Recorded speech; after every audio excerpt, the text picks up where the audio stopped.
بسم الله الرحمن الرحيم جمال الوجود بذكر الإله وتصفو الحياة بنور هدى جمال الوجود بذكر الإله وتصفو الحياة بنور هدى وتطلب نفس له طاعة ويبلغ سعد إلى منتهى. أعوذ بالله من الشيطان الرجيم. بسم الله الرحمن الرحيم. الحمد لله رب العالمين وبه نستعين وصلى الله على محمد وعلى آله الطيبين الطاهرين وأصحاب الميامين المنتجبين.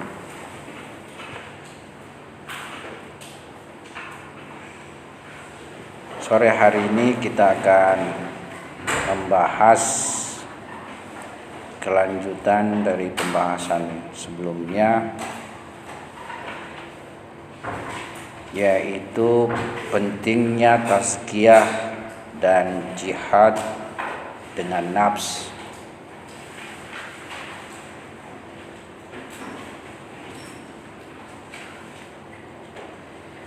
Al-Quran sebagai kitab suci ilahi di dalam berbagai permasalahan mempunyai metode dan cara penjelasan tertentu. Salah satu diantaranya dengan sumpah. Jadi kita bisa lihat berbagai ayat suci Al-Quran, terutama di awal-awal surah, Tuhan menggunakan sumpah. Seperti wal asr misalnya, demi waktu, watin wazaitun, demi buah tin dan buah zaitun, wadduha, demi waktu duha, walail, ya. Dan ayat-ayat lain boleh jadi juga tidak di awal surah, tapi dengan menggunakan sumpah. Terkait masalah pentingnya nafs, ya.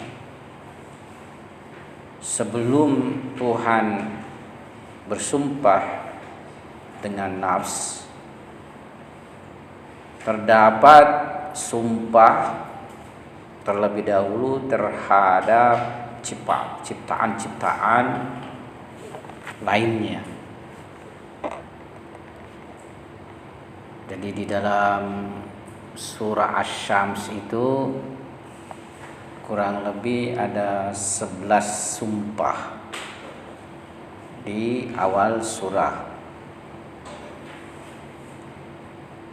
Wasyamsi wadduhaha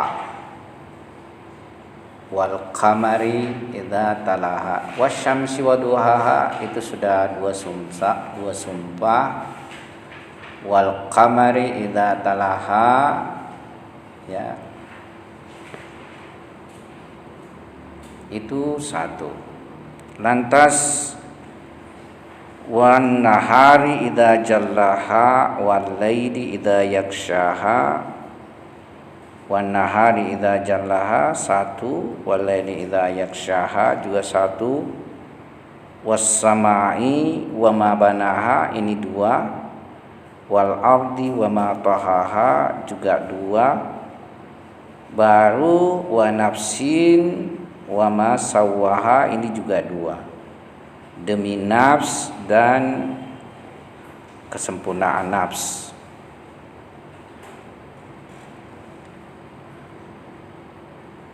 tentu tidak istilahnya demikian saja, ya, pasti mempunyai pemaknaan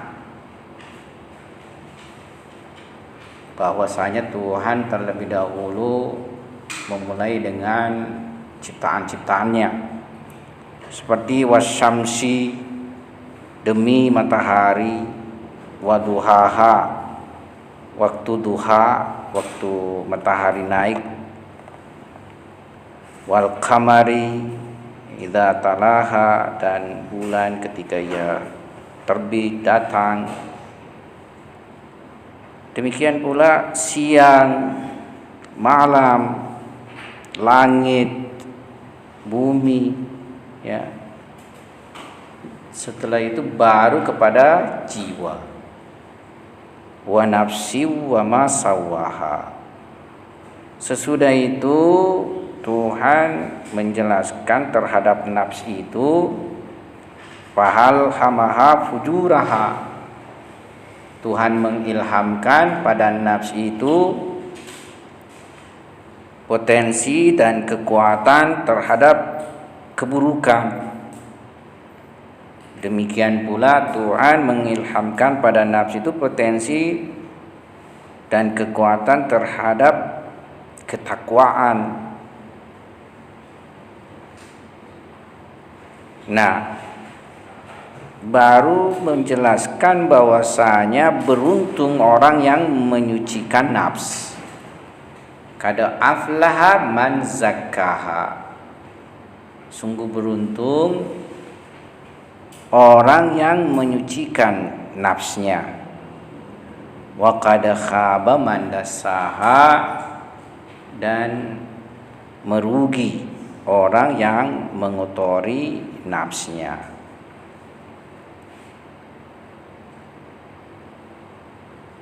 Dari penjelasan ayat ini kita bisa pertama mengambil kesimpulan bahwasanya nafs sendiri suatu ciptaan Tuhan yang sedemikian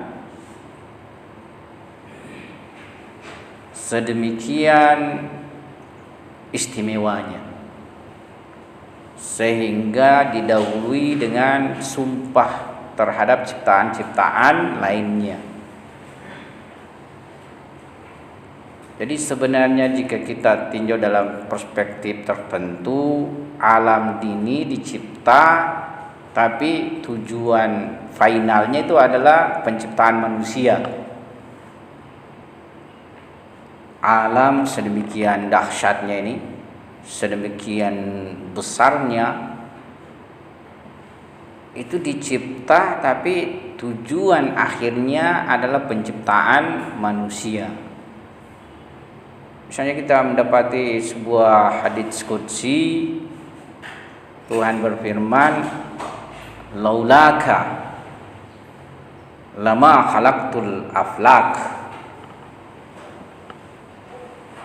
Sekiranya bukan karena kamu Muhammad di sini kan insan, yaitu insan kamil, manusia sempurna, bukan dari aspek jisim kesempurnaan tinjauannya, tapi dari aspek kesempurnaan dimensi-dimensi sifat-sifat dan kebaikan-kebaikan, ya. Tuhan berfirman, laulaka, sekiranya bukan karena kamu Muhammad, lama khalaqtul aflak, tiadalah aku ciptakan aflak, yakni alam, semua alam ini, ya, seluruh alam ini.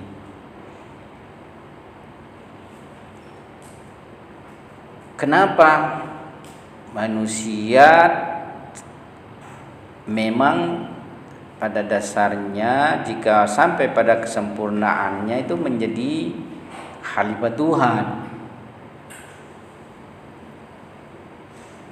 Jadi hakikat khalifah sebenarnya tidak semua manusia, bisa mencapainya. Hakikat kekhalifahan. Khalifah itu artinya pengganti. Yakni khalifah merupakan representasi Tuhan di alam. Yang menjadi khalifah mereka yang mempunyai kesempurnaan. Mereka yang menyerap kesempurnaan dari Asmaul Husna Ilahi, dari nama-nama baik dan indah Tuhan. Kalau dia jauh daripada kesempurnaan nama-nama baik dan indah Tuhan ini, tidak bisa jadi khalifah. Karena itu Nabi Adam sebagai khalifah pertama di bumi yang mempunyai wujud jisim, mempunyai kesempurnaan karena mendapatkan pengajaran nama-nama Tuhan. Ya. Tuhan kan berfirman pertama, Inni ja'ilum fil ardi khalifah. Sesungguhnya aku menjadikan di bumi khalifah. Maksudnya di sini manusia.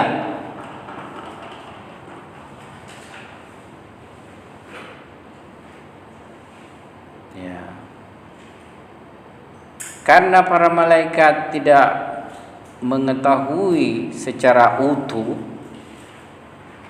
manusia sempurna, insan kamil kalau di dalam istilah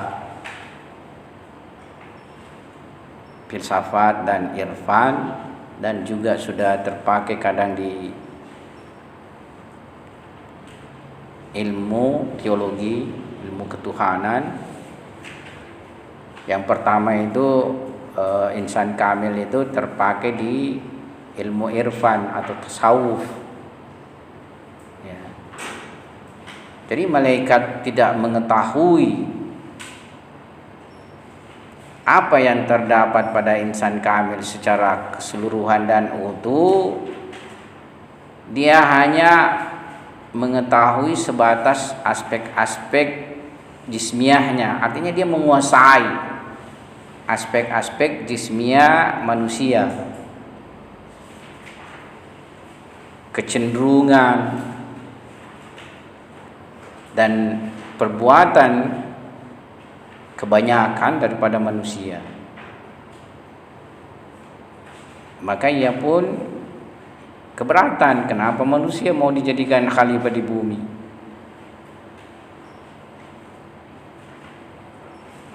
Mereka berkata, apakah kamu hendak menjadikan manusia khalifah di bumi, sementara manusia berbuat kerusakan di bumi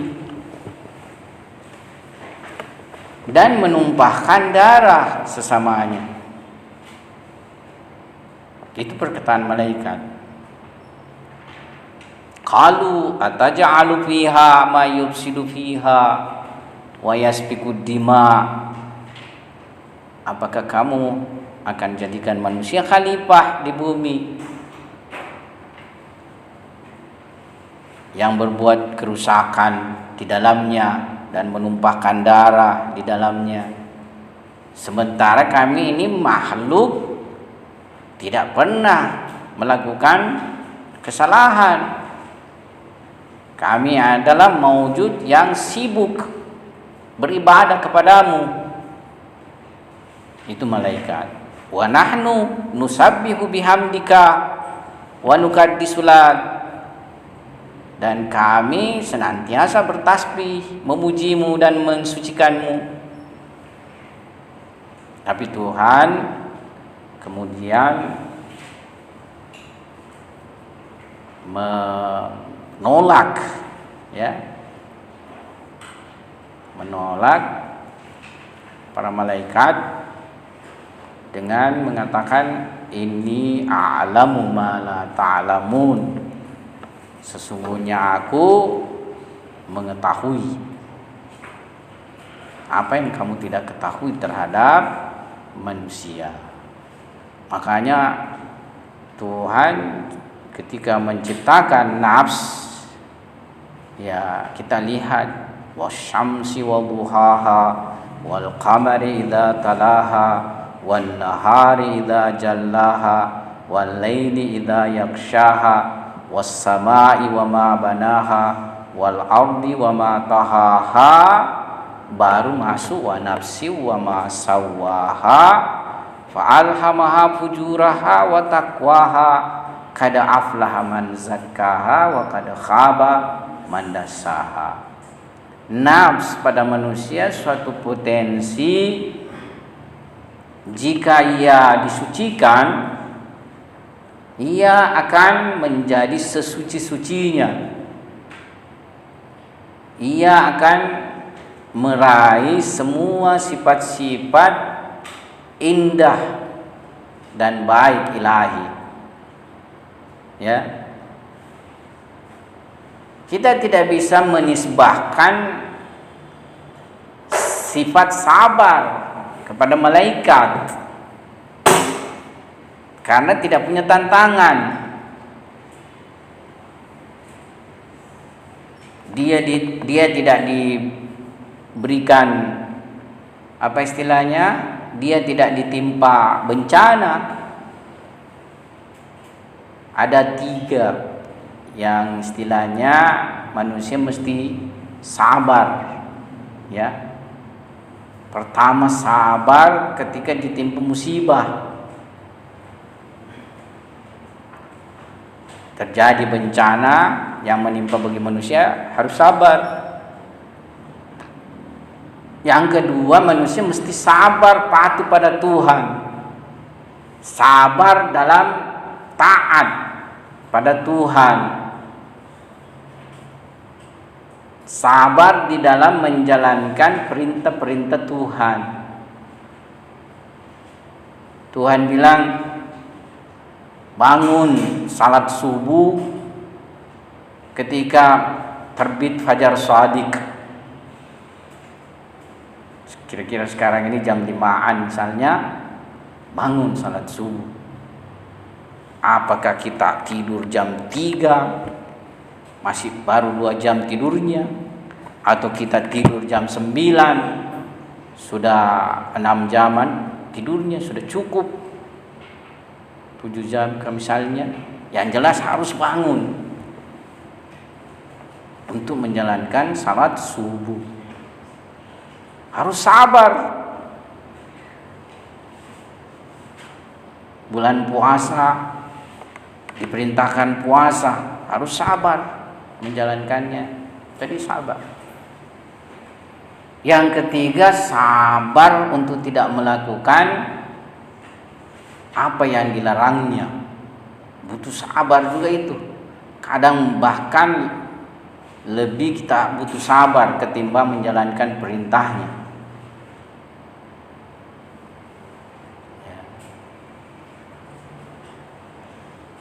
Sabar tahan penglihatannya, sabar tahan pendengarannya,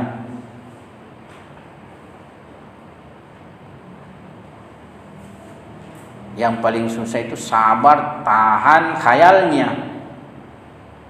Khayal, mata tertutup, telinga tidak mendengar sesuatu, khayal kemana-mana. Ya.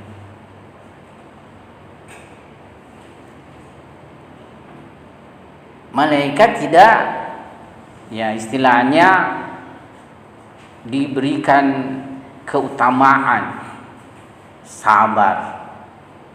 Apalagi malaikat tidak ditimpa musibah.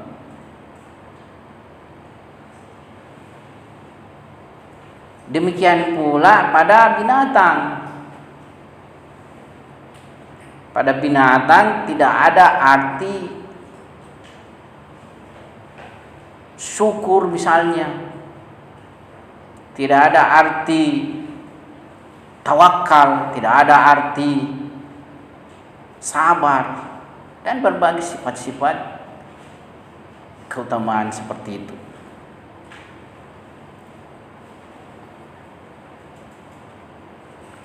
Yang ada hanya pada manusia.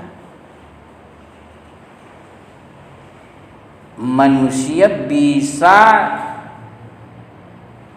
terjatuh, terjerembab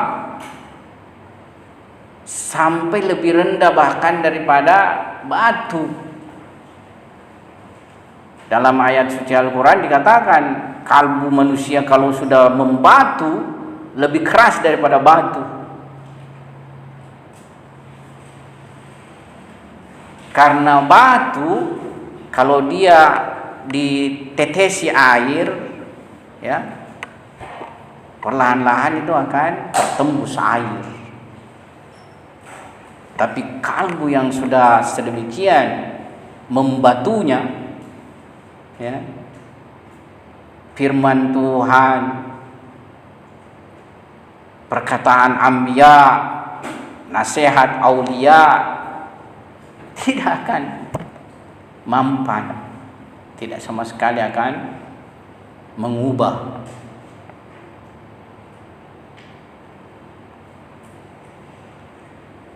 Tapi kalau ia Mi'raj naik, ya, sedemikian tingginya bisa sampai kedudukan. Bahkan kita tidak bisa membayangkan batas sampai di mana bisa dia capai.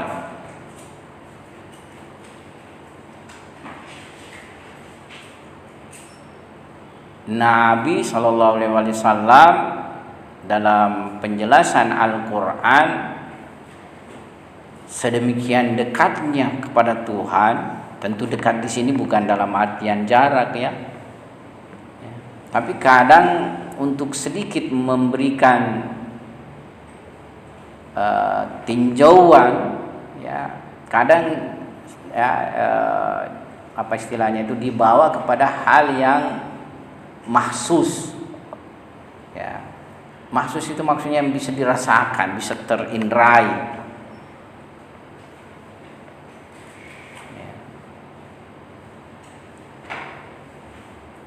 Kalau misalnya di dalam surah Isra diawali dengan subhanalladzi asra bi ibadihi lailan minal masjidil haram ilal masjidil aqsa alladzi barakna fiha.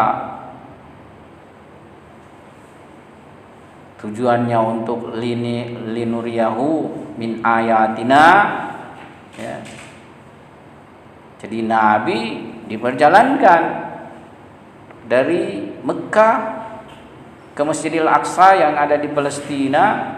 Dari di situ kemudian terbang membumbung Sidratul Muntaha.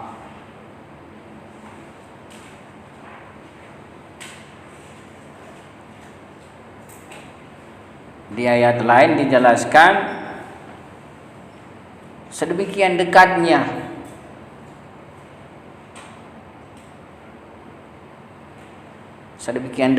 sampai seukuran 2 busur panah, bahkan lebih dekat lagi, maksudnya dekat kepada Tuhan.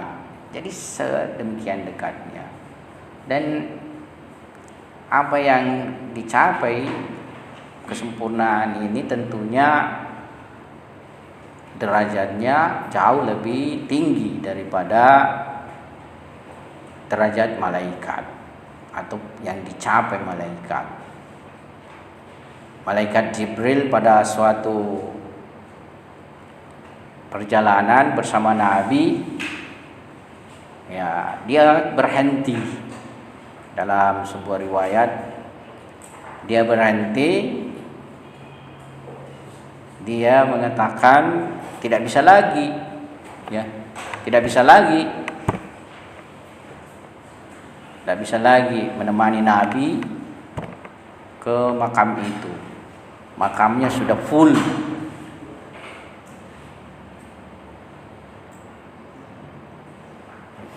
Nah, ini nafs.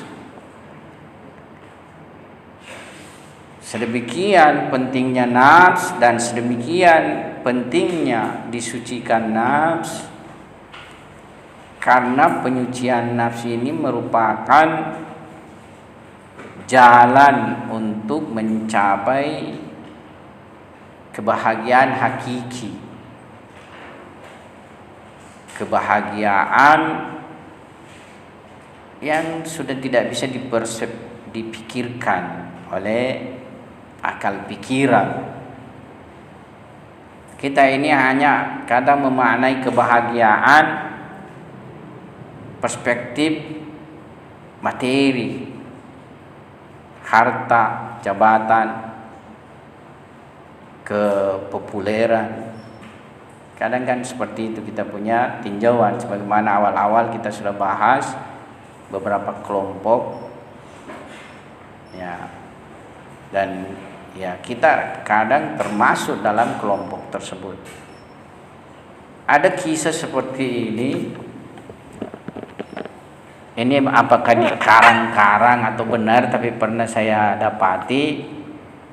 Orang desa lihat orang kota datang di desa dengan keluarga, tentunya dengan mobilnya yang mewah. Datang, dia sempat melihat keluarga itu di dalam mobil, mungkin misalnya makan-makan, ya, makanan yang mereka bawa dari kota. Orang desa bilang, alangkah bahagianya orang kota ini, ya. Orang kota itu kemudian juga melihat orang desa, mungkin misalnya kita biasa lihat itu sudah panen, orang duduk-duduk di pinggir sawahnya, makan misalnya nasi sayur kelor, ikan asin dengan lombok, ya, sedap juga itu. Lebih enak daripada misalnya makanan Kentucky, toh, ya. Apalagi kalau orang yang sudah kerja, wah, luar biasa enaknya itu. Nah, si orang kaya, orang kota ini lihat, wah, alangkah bahagianya mereka. Jadi perspektif bahagia, senang itu sebenarnya kalau ukuran materi relatif dan punya batas. Toh, punya batas. Saya misalnya tanya kalian, apa yang kalian, makanan yang paling kalian suka atau minuman yang paling kalian suka? Kopi misalnya, taruhlah kopi, ya. Kopi yang bagaimana misalnya, kan kopi yang paling istimewa lah, ya. Kalau makanan, misalnya perempuannya nih, makanan apa yang kalian paling suka? Hah? Mana siapa lagi namanya nih? Pulang nih? Pulang kampung? Hah? Sakit ki? Saya kira pulang. Satu kampungnya? Siapa satu kampung? Dari mana? Maluku Utara. Ya. Oke. Kita lanjut. Jadi apa yang kalian paling suka makanan? Hah? Bakso misalnya, ya. Taruhlah ada yang ahli bikin bakso, paling enaknya bakso dia bikin, kan bisa juga itu banding-bandingkan tuh, bahwa ini baksonya lebih enak daripada ini, ya. Misalnya yang minum kopi, kopi pertama yang kalian minum itu dengan kopi yang paling misalnya bagus sekali, sungguh nikmat kalian rasakan. Juga kalian, bakso yang kalian makan mangkok pertama itu paling nikmat, nikmat sekali. Tapi saya kasih lagi gelas kedua, saya kasih mangkok kedua, makan nih, silakan makan. Sudah mulai berkurang nikmatnya, toh? Saya kasih ketiga, kopi nih 3 gelas, ini bakso 3 mangkok nih, sudah mulai hampir hilang nikmatnya.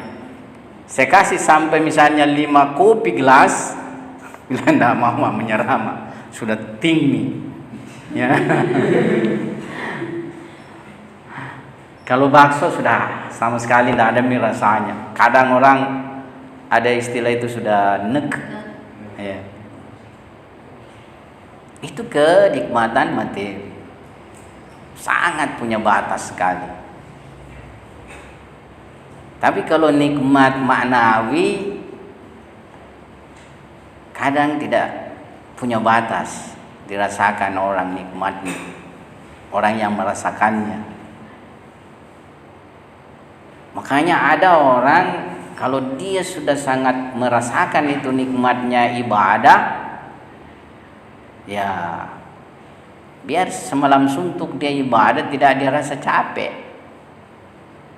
Sekiranya fisiknya misalnya bisa masih menopang dia untuk ibadah lagi, ya. Tapi misalnya fisiknya sudah tidak mampu lagi.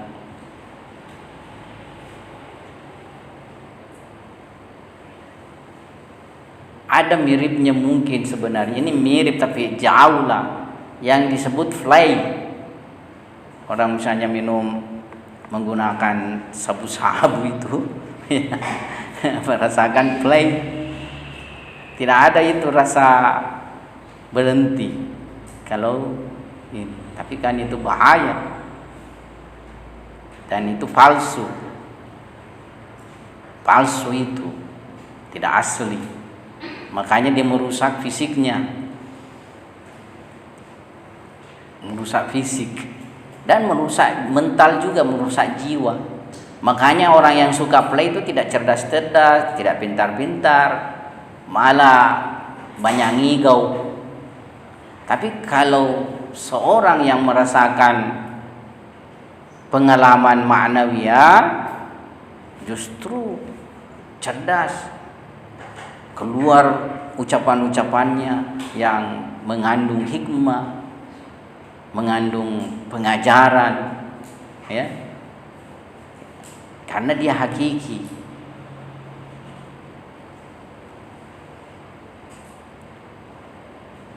Jadi nafsu ini kalau kita tazkiyah, sucikan, tahap demi tahap ia bisa mencapai kesempurnaan. Di dalam tasawuf nanti itu ada jenjang-jenjang kesempurnaan yang harus dicapai. Misalnya sabar dengan syukur tidak satu tingkatan dia punya kesempurnaan. Syukur dan tawakal dan taslim dan ridho, rela, itu tidak satu tingkat dia punya kesempurnaan, tapi punya tingkatan-tingkatan, di mana tidak bisa kita dapati tingkatan yang lebih tinggi kalau tidak terlewati tingkatan sebelumnya.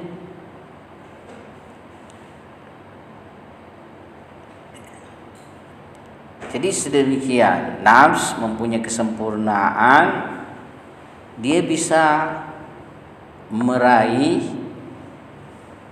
bahasa dalam apa istilahnya Nabi Adam alaihissalam. Tuhan mengatakan wa 'allama Adamal asma'a kullaha, ya, Tuhan mengajarkan pada Adam nama-nama. Asma di sini asmaul husna maksudnya, nama-nama seluruhnya. Ya. para malaikat tidak sesempurna itu dalam mencapai pengetahuan, ma'rifat nama-nama sempurna Tuhan.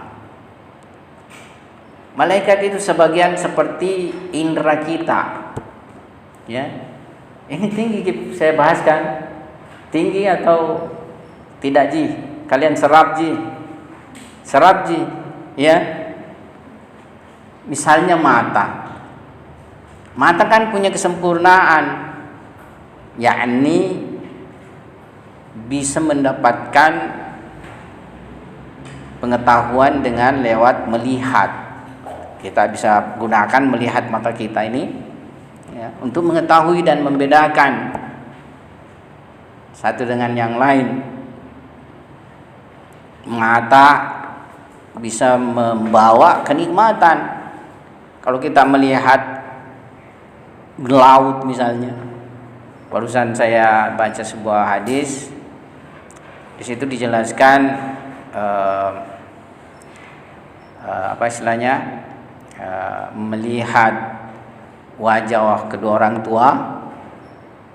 Kalau kalian masih hidup orang tuanya, melihat wajah kedua orang tua, apakah ibu apa ayah, melihat kitab Al-Quran, mushaf Al-Quran, dan melihat laut adalah ibadah.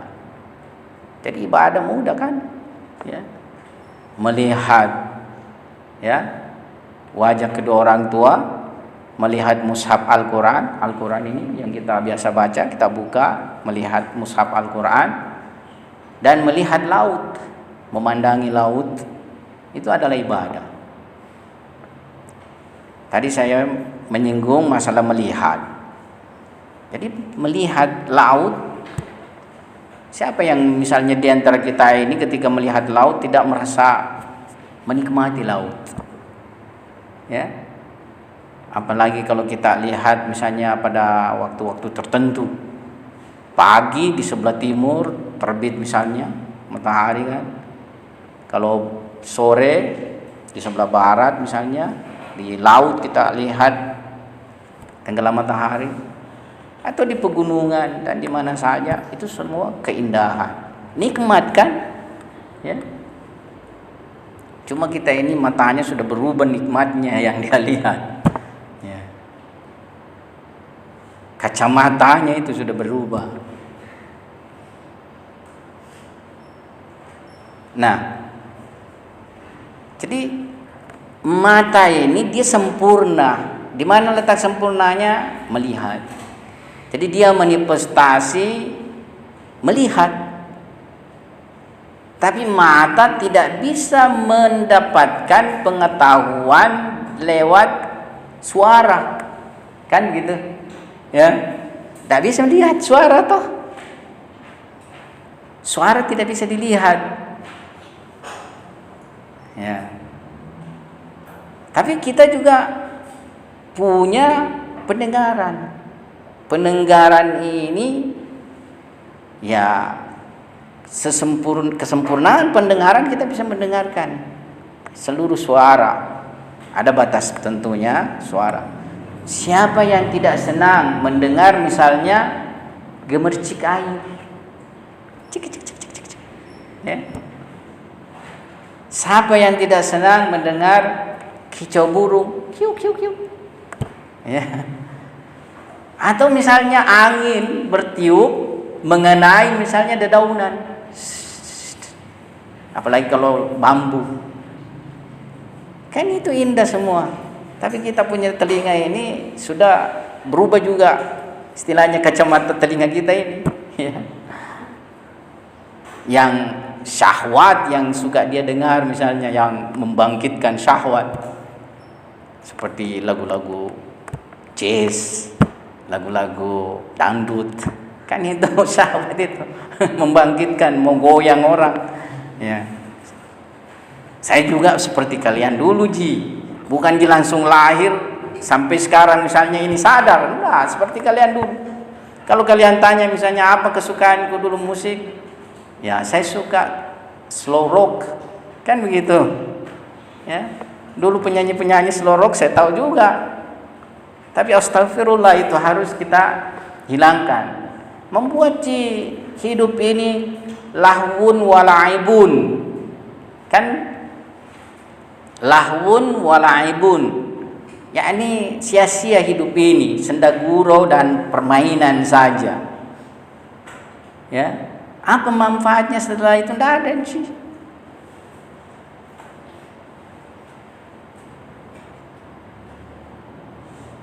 Hanya saja misalnya bagaimana menstimulus, bahasa psikologinya menstimulus syahwat para anak muda kita. Tapi sekarang saya lebih suka dengar misalnya lantunan ayat suci Al-Quran. Pagi-pagi tadi ada yang sangat bagus saya dengar, ayat suci Al-Quran, enak sekali, nikmat sekali. Atau doa-doa. Jadi tobatnya nanti ini telinga, kalau kita misalnya masuk pada pembahasan tertentu, tobatnya nanti telinga ini yang selalu digunakan hal-hal yang haram diganti dengan yang halal dan bermanfaat. Seperti itu. Tobatnya mata juga seperti itu. Kalau banyak melihat haram, ganti nanti lihat mushaf Al-Quran.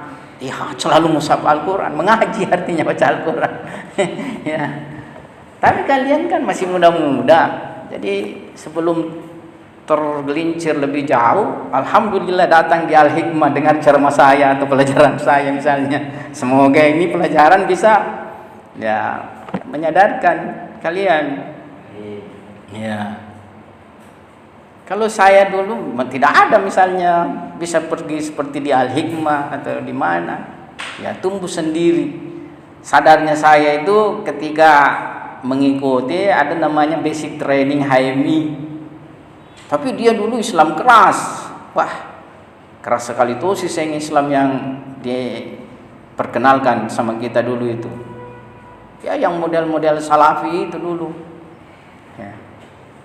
Sampai-sampai kita tidak mau pulang kampung, menghindari pertemuan-pertemuan keluarga, dianggap sesat semua perbuatan keluarga. Kan misalnya orang tua kalau kita lebaran, ya kalau ada hidangan makanan dibaca-bacai dulu Al-Fatihah, toh didoakan dulu baru kita bisa makan. Begitu juga kamu di kampungmu, ya seperti itu. Wah itu kita anggap syirik, bidah, gitu. Ya.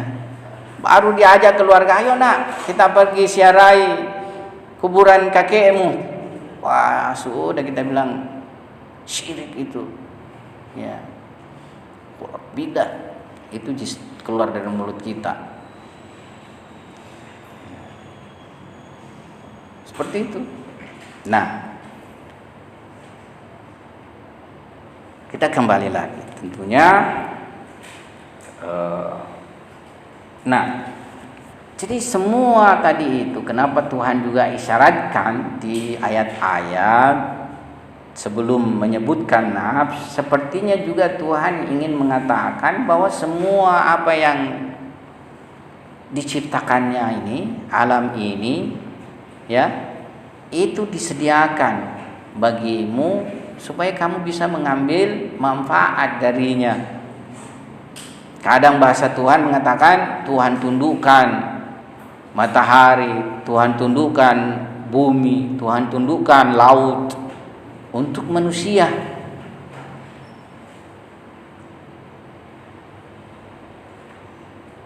Coba kalau misalnya tadi pemanfaatannya seperti yang kita gambarkan itu, manusia melihat pemandangan indah, mendengarkan. Tapi kadang manusia serakah kan? Betapa banyak sekarang ini pemandangan-pemandangan indah dirusak. Terutama kita ini di Indonesia misalnya ya. Kalau di luar negeri baru sadar sekarang setelah dia rusak juga kita punya. Kan begitu. Atau bahkan kacaunya mereka itu seperti Amerika, Jerman, Perancis, Inggris dan negara-negara seperti itu, kacaunya mereka datang di negeri-negeri kita, merusak kita punya negeri.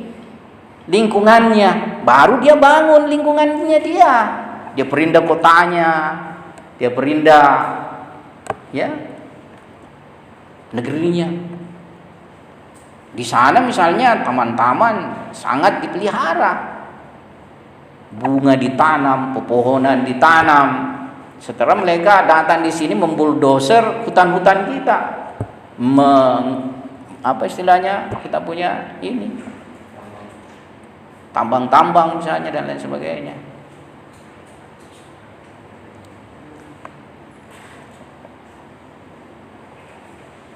Jadi megahnya sekarang negeri barat itu hasil dari menghisap kita punya kekayaan bangsa Asia, kekayaan bangsa Afrika, kekayaan bangsa Amerika, kekayaan bangsa Australia, kan seperti itu ya. Makanya saya tidak pernah istilahnya tertarik itu bicara orang Amerika Barat. Semua punya mental ekspansionis, mental kolonialisme, mental penjajah. Kalau tidak lagi orang dijajah dalam bentuk datang menjajah di negerinya, dijajah politik, dijajah ekonomi, dijajah budaya dan lain sebagainya.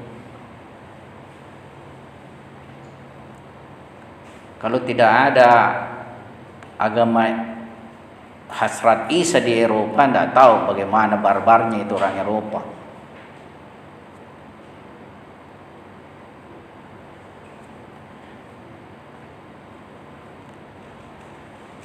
Ya. Jadi semua alam ini pada hakikatnya merupakan sarana-sarana untuk menumbuhkan manusia, menumbuhkan jiwa manusia, asalkan ya manusia tidak jatuh pada, ada 3 di sini dijelaskan dalam buku ini.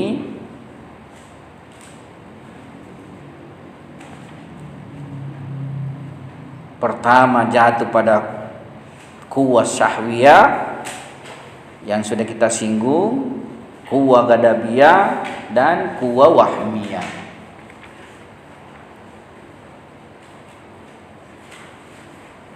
Nah, di dalam buku ini disinggung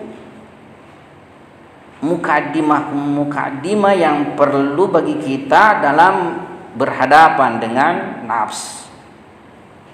Karena kita sudah tahu sebenarnya bahwa yang kita lawan bukan musuh luar dari diri kita, tapi musuh dari dalam diri kita sendiri. Ada riwayat berbunyi seperti ini, paling musuh ya bagimu adalah dirimu, nafsmu yang ada pada 2 sisimu. Musuh luar dengan pengamatan kita akan bisa mengenali musuh luar. Misalnya kalau kita akan berperang, kita bisa mengamati kekuatan musuh. Sekarang pun misalnya Rusia dengan Ukraina berperang ini, itu bisa mengamati kekuatan musuh masing-masing. Berapa pesawat tempur dia punya, kan begitu? Berapa tank dia punya?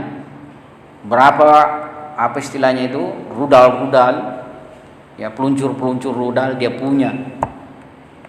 Kecanggihannya dan lain sebagainya itu bisa ditahu itu. Berapa jumlah tentara ya yang dia punya? Bala tentara yang dia punya, dia tahu itu. Dan kita juga tahu kapan dia menyerang. Kapan dia menyerang. Kadang misalnya tiba-tiba menyerang, pada akhirnya ditahulah. Ya. Itu terhadap musuh di luar diri kita. Tapi kalau musuh nafs kita, kemudian kalau musuh luar kita ada jaraknya, toh? Ada jaraknya. Tapi musuh pada diri kita, dalam diri kita ini, nafsu kita tidak ada jaraknya. Pertama, tidak ada jaraknya. Juga kita tidak tahu kapan serangannya datang. Juga kita tidak tahu apa peralatannya datang menyerang kita.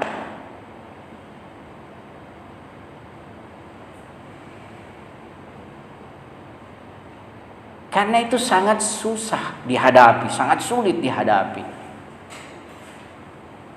Kita tidak tahu. Mulai mungkin dari kita bangun sampai baring kembali, ya, datang terus menyerang itu nafsu pada kita kan? Datang terus dia serang kita dengan cara bagaimana dia datang menyerang, dengan cara yang sangat bermacam-macam.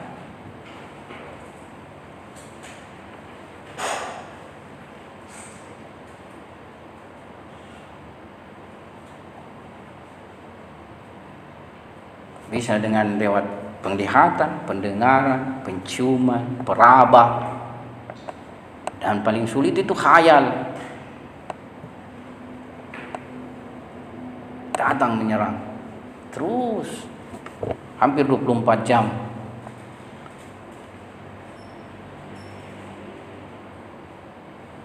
Jadi itu musuh nafs. Sangat susah sekali kita hadapi. Makanya pertama harus dikenali terlebih dahulu. Pengenalannya ya tentunya dengan penjelasan-penjelasan, baik itu dari kitab hadis, dari Al-Quran, dari perkataan para ulama, bahkan filsafat misalnya. Ya.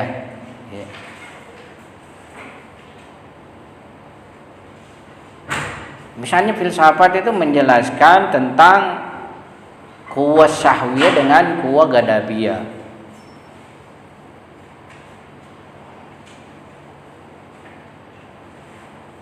Kalau quwwah ghadabiyah, dia pertengahan, itu membuat seseorang pemberani. Tapi kalau dia berlebihan, membuat seseorang apa itu ya istilahnya itu, yang tidak punya pertimbangan melakukan sesuatu. Bukan pemberani, tapi tindakan-tindakan nekat, ya, seperti itu. Tapi kalau dia lewat batas pertengahan juga membuat seseorang menjadi penakut.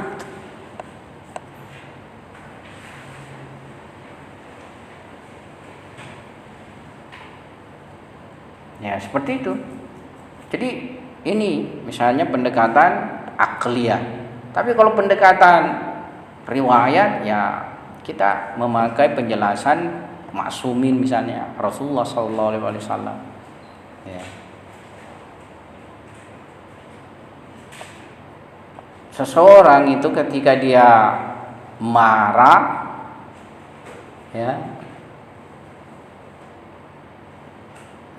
perbuatan-perbuatannya itu di luar akal, di luar akal sehat. Kalau marah, tapi hasilnya nanti tentunya penyesalan. Ada orang, kisah ini saya istilahnya ini pengecualian lah, tapi sedemikian terjadi. Ada anak menggunakan lipstiknya ibunya.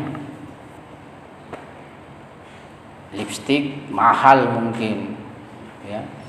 Anak misalnya kan gunakan itu bukan misalnya paham mau diapain. Kalau misalnya ibunya tahu menggunakan, batas-batas dia gunakan, misalnya kan anak ya mungkin dia dapat dia gunakan coret-coret, ya, misalnya, dan sebagainya. Kalau bedak dibuat tepung-tepung, ya. Kalau handbody misalnya dibuat macam-macam lah. sang ibu kemudian melihat, ya, alat kecantikannya itu, bahan kecantikannya itu dibuat seperti itu anaknya, sedemikian marahnya sampai melampaui batas, dia pukul itu anak sampai meninggal. Iya. Jadi tidak terkontrol istilahnya. Tapi misalnya lebih jauh daripada ini, marahnya Saddam Hussein. Mungkin kalian suka Saddam Hussein, kalau saya tidak suka Saddam Hussein. Dulu sebagian umat Islam suka Saddam Hussein. Saddam Hussein itu mengelabui kita. Sebenarnya dia sosok yang sangat zalim.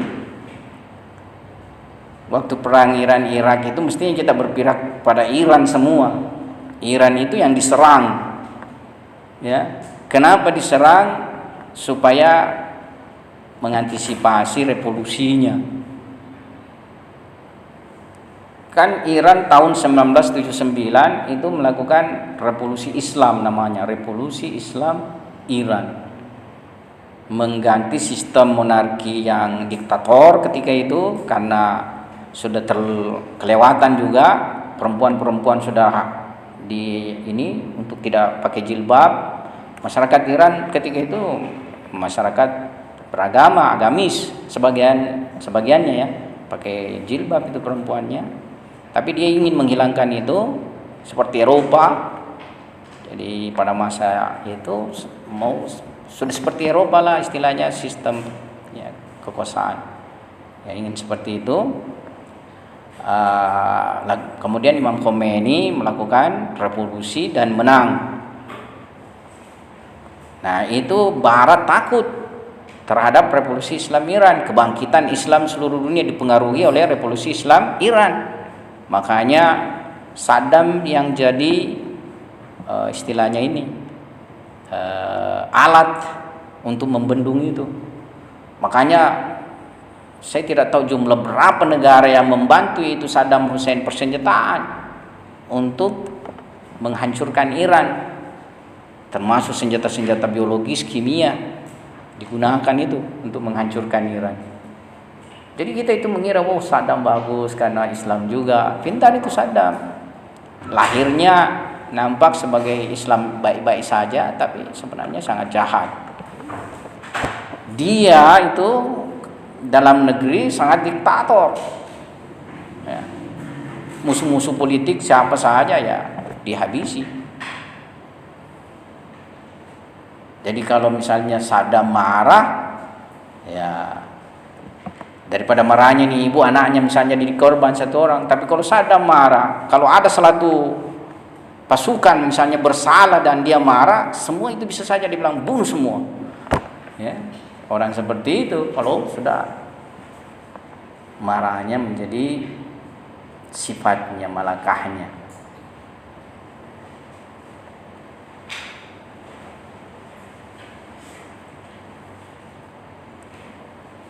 Ya, lihatlah misalnya diktator dunia, bagaimana mereka sangat zalim. Tapi itu kadang dalam individu-individu muncul dalam peristiwa-peristiwa seperti peristiwa ibu ini. Ada misalnya peristiwa ayah, anaknya karena tidak juara satu, dia pukuli sampai tidak tahu, tidak mungkin meninggal. Tidak juara satu misalnya anaknya.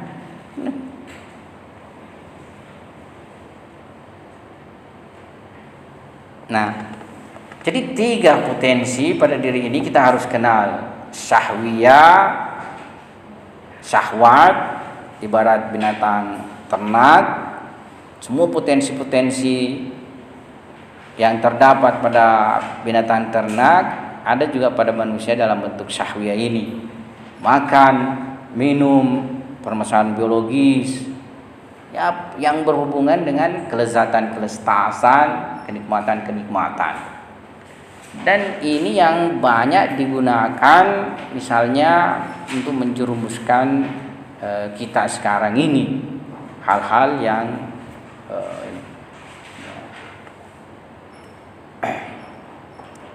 gadabiyah, ya bagaimana kita mengenali. Tidak boleh juga misalnya sangat rendah sehingga kita menjadi penakut. Tidak boleh juga dia berlebihan sehingga kita menjadi orang zalim. Tapi tetap harus dia berada pada pertengahan, ya, supaya kita berani bisa membela kebenaran. Karena kalau tidak ada syahwiyah pada manusia sama sekali, dia tidak punya lagi dorongan makan, dorongan minum, dorongan tidur, dorongan beristri, dorongan lain-lainnya. Ya.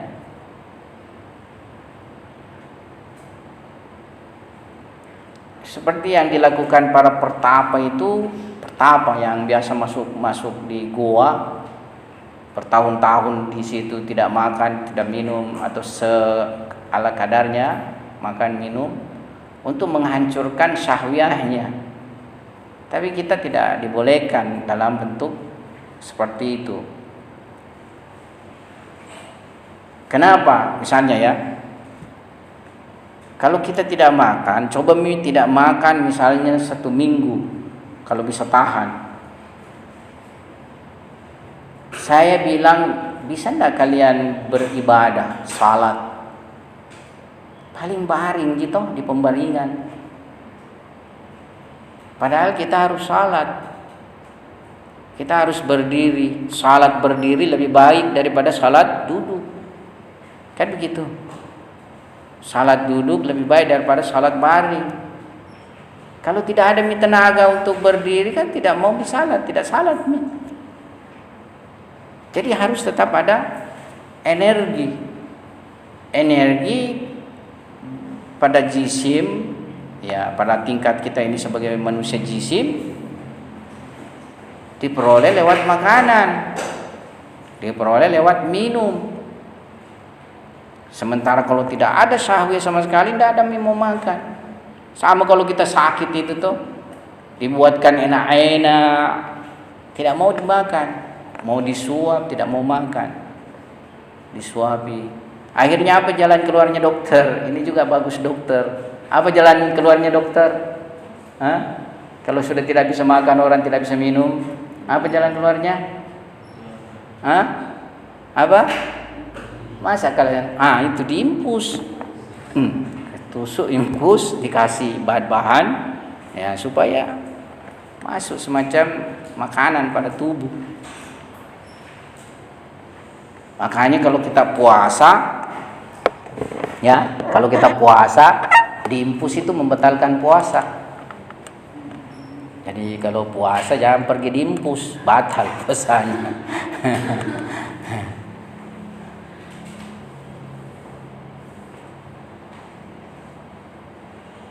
Nah, yang terakhir yang harus kita pahami itu ada disebut quwa wahmiyah. Jadi tadi quwa syahwiyah, yang kedua quwa ghadabiyah. Quwa itu artinya kekuatan, syahwiyah yakni berhubungan dengan syahwat. Ghadabiyah berbuat dengan sifat kemarahan, itu kemurkaan. Yang ketiga disebut dengan quwa wahmiyah. Nah, quwa wahmiyah ini suatu quwa yang bisa mempersepsikan perkara yang partikular, perkara yang juz'i, partikular, ya. Sebenarnya di sini ini sepertinya digabung antara wahmiyah dengan khayaliyah. Wahmiyah dengan khayaliyah. Ya, ini suatu potensi, ya, persepsi terhadap yang bersifat partikular, juz'i. Kalau penginderaan kan mata kita berhubungan langsung dengan misalnya gelas ini, ya itu kita lihat. Tapi kalau wahmiyah ini tidak ada benda di depannya, tidak ada benda di depannya. Tapi biasanya pengalaman-pengalaman yang pernah dilewati indera itu yang dia muncul ya.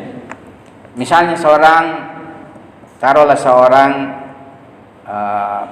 pembantu, misalnya seorang pekerja di sebuah kantor, ya, Dia lewat misalnya di sebuah kamar direktur, dia lewat di kamar direktur misalnya lagi buka laci, kasih keluar kunci, dia sempat singgah lihat keluar kunci, kemudian buka berangkas uang, ya, itu tersimpan di benaknya pekerja ini. Pergi kerja, dia lakukan pekerjaannya, misalnya, ya, jam 2 misalnya sepi, ya, sepi. Yani sebagian besar pekerja sudah pulang, ya. Kamar direktur tersebut, ya, apa istilahnya, tidak terkunci misalnya, tidak terkunci. Jadi dia sempat lewat, dia lihat tidak terkunci. Muncullah itu tadi. Itu wahmiyahnya bekerja. Wahmiyahnya kemudian bekerja. Oh, saya jalan begini, masuk, lakukan ini dan sebagainya. Wah, banyak uangku, saya bisa beli ini. Jadi itu wahmiyah itu yang bekerja. Jadi melakukan sesuatu itu terkadang bahkan biasanya itu didahului dengan wahmiyah atau khayaliyah itu. Ya. Tidaklah misalnya sebuah perbuatan itu melainkan ada pendahuluannya dengan persepsi partikular. Ya, bagaimana kita mengenali ini, menghadapinya, itu perjuangan. Situlah jihadul akbar, melawan syahwat, melawan ghadab, melawan wahmiyah. Ada jihad akbar. Saya pikir ini yang bisa saya sampaikan sore hari ini. Semoga ada manfaatnya. Sekian, assalamualaikum warahmatullahi wabarakatuh. أحب رضاه أحب لقاء